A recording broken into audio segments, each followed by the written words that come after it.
Kami akan awali informasi pertama setelah mengkritik mega proyek pembangkit listrik 35.000 megawatt. Menteri Koordinator Bidang Kemaritiman dan Sumber Daya Alam Riza Ramli kembali menyinggung adanya permainan mafia dalam sistem listrik prabayar atau dengan sistem token listrik. Pihaknya akan mengkaji kembali penerapan sistem ini. Pelanggan listrik prabayar kini bisa berharap pembelian token listrik bisa semakin efisien karena pemerintah meminta PT Perusahaan Listrik Negara untuk memangkas biaya administrasi untuk pembelian token listrik. Menteri Koordinator Bidang Kemaritiman dan Sumber Daya Alam Rizal Ramli menyebutkan permainan mafia listrik yang membuat biaya administrasi bulanan melambung. Rizal menilai biaya administrasi terlalu besar, yakni mencapai 27% dari biaya pembelian token yang dikeluarkan konsumen. Rizal berharap pembelian token listrik seperti pembelian pulsa operator telekomunikasi dan ada biaya administrasi maksimal yang dibebankan ke pelanggan. Selain itu, masyarakat diberi pilihan untuk menggunakan token listrik. Bisa taruh uang muka itu di bank, dapat bunga. Ya, nah kami ingin satu, tidak boleh lagi monopoli. Jadi rakyat boleh punya dua pilihan, mau ikut meteran atau mau ikut pulsa.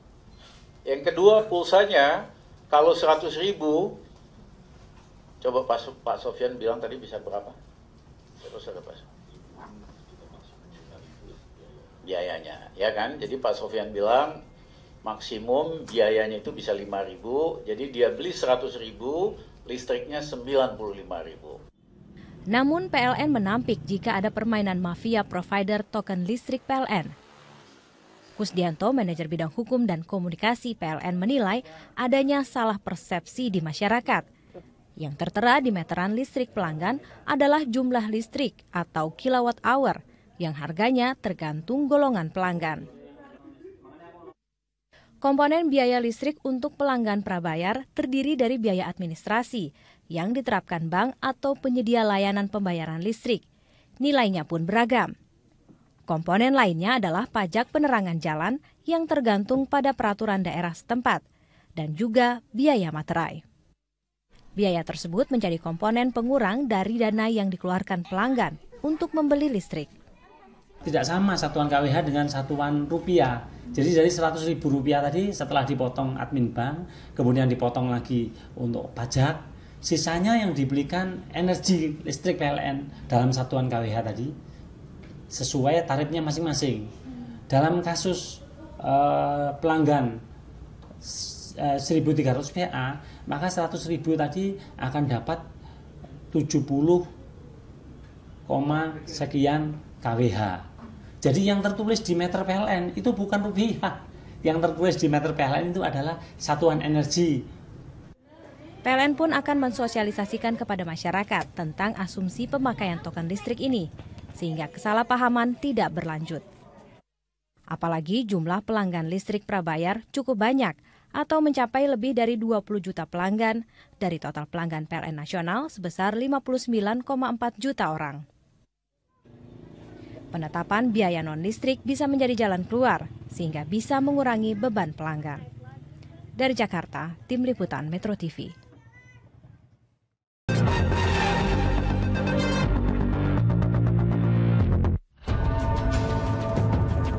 Perjalanan Dinas Wakil Rakyat ke luar negeri kembali menjadi sorotan publik. Di tengah perekonomian Indonesia yang tak stabil, sejumlah anggota DPR dianggap telah melakukan pemborosan keuangan negara. Belum lama, Ketua DPR Setia Novanto beserta 8 anggota DPR lainnya mengunjungi negara adik kuasa Amerika Serikat untuk melakukan kunjungan kerja. Sesungguhnya tak ada yang salah dengan kunjungan kerja anggota DPR ke luar negeri. Anggaran untuk kunjungan kerja atau kunker juga telah dianggarkan dari APBN sebagai salah satu anggaran operasional kerja wakil rakyat. Namun besarnya anggaran yang digunakan dalam kunjungan itu dianggap tidak rasional. Sebuah lembaga swadaya masyarakat menilai, dalam sebuah perjalanan luar negeri, anggota DPR beserta rombongan bisa menghabiskan biaya hingga 10 miliar rupiah. Untuk itu, sejumlah kalangan meminta DPR memangkas alokasi anggaran untuk kunjungan kerja ke luar negeri bagi anggota DPR. Di tahun sebelumnya, alokasi anggaran DPR mengalami kenaikan. Di tahun 2014 lalu, sejumlah anggota DPR melakukan kunjungan kerja ke London dan menghabiskan anggaran hingga 15 miliar rupiah. Lalu, mungkinkah anggaran kunjungan kerja DPR dapat dipangkas? Atau bahkan anggaran itu akan selalu naik setiap tahunnya? Kunjungan kerja anggota DPR ke luar negeri kembali menuai kritik keras dari berbagai pihak. Anggaran untuk satu kali keberangkatan pun dianggap terlalu besar dan tidak efektif.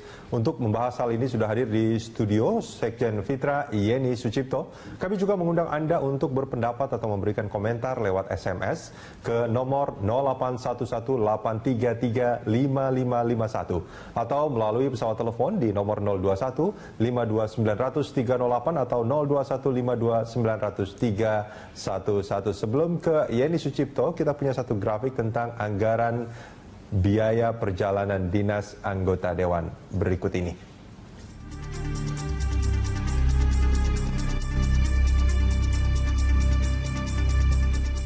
Ya, anggaran perjalanan dinas legislatif untuk tahun 2015 ini diambil dari sindonews.com, Dewan Perwakilan Rakyat 763 miliar.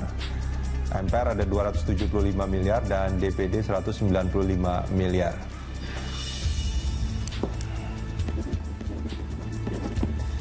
Dan kalau kita lihat dari tahun ke tahun memang terdapat peningkatan. Pada 2013 hanya 248 miliar dan sebelumnya hanya 140 miliar dan pada tahun 2011 hanya 137 miliar. Ada peningkatan sekitar hampir 4 kali lipat ya, Pak Yani ya. Dan bahkan pada tahun 2014 mencapai hampir 1 triliun ya, 994,92 miliar. Nah, tahun ini memang ada pengurangan, mungkin ini bisa dianggap sebagai satu efisiensi, tapi jumlahnya masih sangat tinggi, 763 miliar. Nah, kalau kita melihat tentang kunjungan kerja ini kan ada buat studi banding dan sebagainya ya, dengan harapan katanya kalau mereka pergi ke luar negeri itu akan menambah hasanah pengetahuan tentang undang-undang yang akan mereka bahas di dalam negeri. Menurut Mbak Yeni, apa yang terbaca pertama kali ketika melihat anggaran yang begitu besar dengan hasil yang didapat? Sebenarnya sih kalau kita sudah dari tahun ke tahun ya memberikan catatan kritis mengenai kunjungan kerja. Ini ironis sebenarnya karena dengan alokasi yang begitu besar tapi tidak memberikan kontribusi kepada fungsi-fungsi yang melekat pada tubuh DPR. Ya. Fungsi yang melekat di tubuh DPR itu adalah fungsi legislasi, kemudian ada fungsi budgeting, kemudian ada fungsi pengawasan. Karena selama ini kita melihat bahwa kunjungan-kunjungan kerja yang direncanakan di awal gitu kan, itu tidak menjawab atau tidak merespon target-target legislasi, kemudian target-target budgeting dan pengawasan di tahun-tahun saat itu juga, begitu loh. Saya umpamanya di 2015 gitu kan, 2015 itu tidak ada undang-undang yang berkaitan dengan hukum adat gitu kan. Kemudian tiba-tiba ada anggota DPR, 9 anggota DPR pergi ke London untuk studi komparasi mengenai hukum adat, begitu kan. Itu tidak ada relevansinya, begitu loh. Tapi kita berbicara soal perencanaan yang buruk lah sebenarnya, perencanaan yang buruk di tubuh DPR mengenai kunjungan-kunjungan kerja ini, sehingga berimplikasi pada pemborosan anggaran karena kita menganggap ini sebagai pelesiran. Sebagai pelesiran, Fitra menyebutnya demikian ya. Nah, dengan tadi dikatakan bahwa banyak sekali kunjungan kerja yang tidak ada relevansinya dengan prolegnas lah, seperti itu ya. Ini apa yang terbaca menurut Anda dengan keadaan seperti itu? Saya pikir di sini adalah sistem perencanaannya yang buruk di tubuh DPR, yaitu antara badan rumah tangga di DPR dengan sekjen. Karena ini yang membuat perencanaan ini adalah dua institusi ini, eksekutif dengan legislatif, yaitu di badan rumah tangga dan sekjen, begitu kan. Kenapa sih membuat perencanaan itu tidak berdasarkan target-target kinerja yang sudah disusun di balik umpamanya. Kemudian apakah ini namanya kunjungan kerja ini tidak disusun berdasarkan apa kinerja untuk pengawasan dan untuk budgetingnya. Artinya tidak ada ukurannya sebetulnya. Tidak ada ukurannya. Jadi dengan kalau jumlah kita dana yang semakin besar, mestinya kan prestasinya juga bertambah kan gitu mestinya. Saya contohkan begini, di sepanjang tahun 2015 ada 37 RUU ya kan yang menjadi target untuk diselesaikan oleh DPR, terutama yang urgent gitu kan. Yang urgent adalah 11 RUU mengenai reformasi fiskal, penjaminan, BI, kemudian ada BUMN dan sebagainya kan gitu. Ada undang-undang desentralisasi juga yang menjadi bagian dari prolegnas. Tetapi kunjungan kerjanya tidak ada relevansinya. Tidak ada relevansinya dengan apa rencana-rencana prolegnas yang ada. Nah, ini kalau kita lihat kunjungan yang terakhir yang sekarang menjadi pembahasan di banyak tempat nih kan. Ini bukan hanya, kalau ini mungkin ada relevansinya, tapi ada hal-hal yang tidak relevan juga yang terjadi di sana ya. Iya betul. Nah betul. ini sesuatu yang lumrah terjadi sebetulnya atau bagaimana? Artinya kalau saya baca gitu ya di media sosial gitu, ini kan pertemuan interparliamentary kan, itu kan banyak negara-negara lain juga utusannya, yang jumlahnya katanya cuma paling 8-9 orang seperti itu. Dan setelah mereka selesai rapat atau apapun yang memang sesuai dengan tujuannya, mereka pulang gitu. Tapi kayaknya kalau di kita ini ya masih apa namanya, haji mumpung gitu ya, mumpung di Amerika gitu kali ya, atau bagaimana sebetulnya? Nah, begini, kalau mengenai kunjungan ke Amerika Serikat ini kan sudah jelas bahwa ini ada acara IPU, kayak gitu kan. Ini adalah bagian dari hubungan kerjasama antar parlemen, itu yang pertama.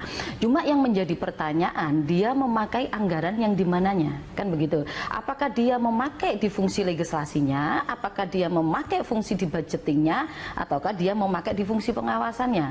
Apakah antar parlemen ini bisa memberikan apa namanya kontribusi pada 3 fungsi yang melekat itu, gitu loh.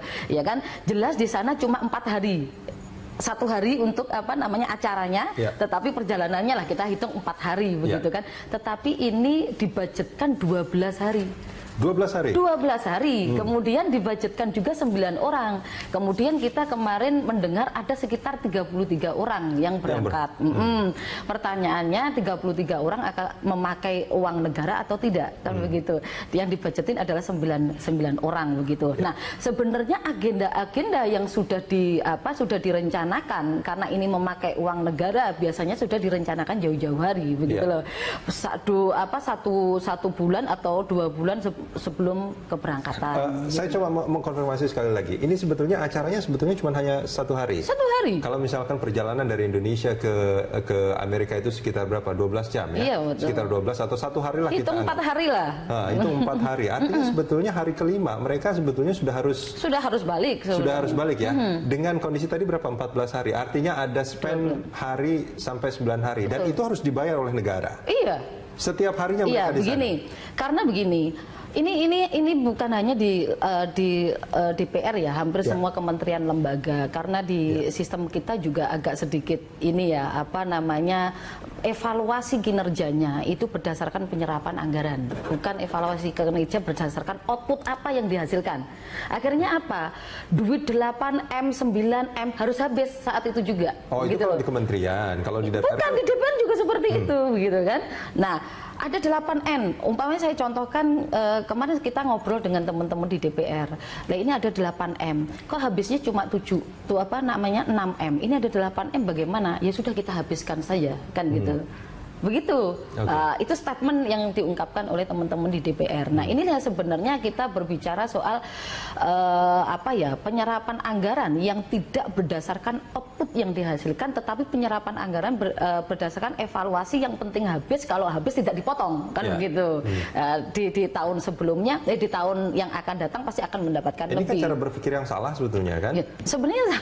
Nah, ini kan menarik Mbak Yeni. Tadi kalau boleh saya simpulkan, sebetulnya perjalanan yang ini sekarang yang terbaru lah ya, yang ke Amerika ini kan sebetulnya 4 hari selesai, 5 hari lah paling tidak gitu. Tapi dianggarkan untuk 14 hari. Artinya kalau boleh saya simpulkan, biaya yang berhubungan sama tugas itu dibandingkan dengan biaya, ya artinya 9 hari lainnya nggak ada tugas kan? Betul. Itu jauh lebih besar sebetulnya dibandingkan biaya tugasnya. Ya kalau gitu berbicara itu sebenarnya sudah penyalahgunaan, pembiayaan anggaran untuk fasilitas pribadi, bisa saja seperti itu. Kita jeda sebentar, kita akan lanjutkan ini di segmen berikut.